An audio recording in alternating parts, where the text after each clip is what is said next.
Thomas was alone. Wow, a weird first thought to have. And with those opening words, a journey of emotion and friendship begins. On the surface, this game looks like nothing more than a platformer puzzler version of the little block puzzles children under the age of 3 would play with in the doctor's office. And when combined with a title like Thomas Was Alone, my original impressions were ones of apprehension. Who is this Thomas? Is there going to be a storyline about these blocks that deals with human emotions? Am I about to play a douchey art game that's going to be more style than substance? Thankfully, my apprehension melted away mere levels in. What Thomas doesn't know when his journey starts is that he will only be alone for a short while. Many more rectangles join Thomas as they hop their way through level after level, all while being brilliantly narrated by Danny Wallace. Many would know him as Sean Hastings from Assassin's Creed 2. So, this was how Claire would die. She knew it would happen eventually. She was rubbish at jumping, and she moved slowly. She felt a little like her continued existence was breaking some kind of natural order. The crumbling pillar was a dramatic death, she supposed. Wait, what? Claire couldn't shake the feeling that she was not, in fact, dead. It was at that moment that Claire realised she had superpowers! Wallace acts as the sole narrator for Thomas's journey and provides insight into every character's personality, conversations, and inner thoughts. Complementing Wallace's performance is a soundtrack that comes off as a hybrid of classical instruments and nearly chiptune-esque electronic bleeps and bloops. There is hardly a time when the soundtrack eases up on the emotion, as it covers the game with a somber, emotionally striking tone, but with just enough brightness to keep it from dragging the game into sadness. However, the true beauty of the game isn't found in just the story and music, it's the way those aspects intertwine with the core gameplay. The characters' personalities are linked to the way they, as rectangles, are created and play, and you, as the player, can feel and understand that as playing them. You don't hear Wallace describe a character's quirks and personality and take it at face value.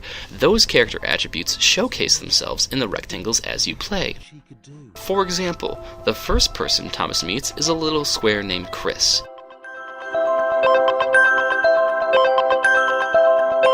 Chris took an immediate and deep dislike to the skinny red rectangle. Who the hell did this Thomas think he was?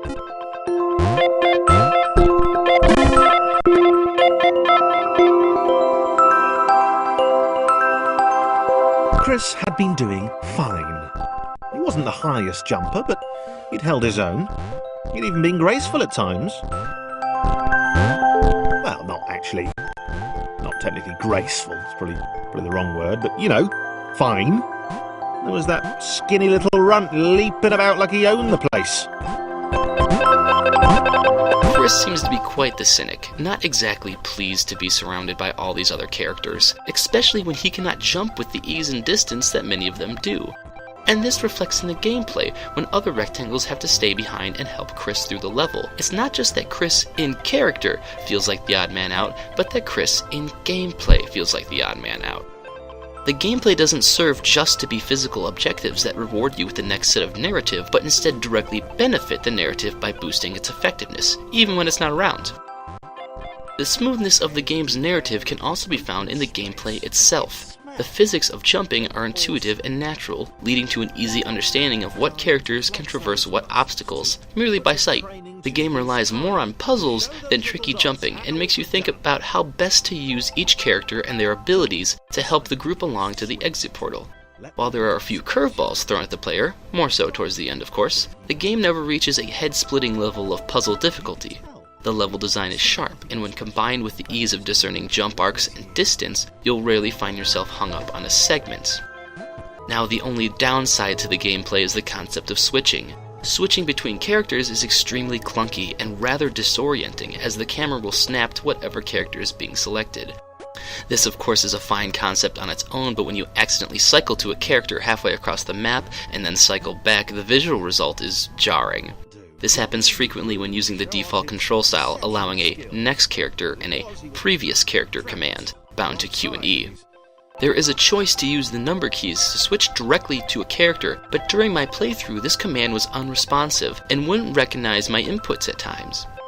Also, compounding this slightly is that the order of rectangles is not the same every level. For example, on 1.6 and 1.7, Thomas is bound to 1, Chris to 2, and John to 3. But on 1.8, suddenly John is bound to 1, Chris to 2, and Thomas to 3. I saw no reason for this not to be constant throughout levels to make switching more simplistic. I said that Thomas Was Alone is a game about friendship, and while I'd like to get into more detail about that and give specific examples from the game, I really feel it's something best experienced yourself. For a game about a group of rectangles whose only avenue to showcase personality is a narrator, the experience ends up being memorable and sweet. By the end of your journey, you may find yourself attached to these little four-sided friends. I know I did. Big jump. But Thomas noted there was no real danger in missing it. The world didn't want him to fail here. It was pushing him, but gently.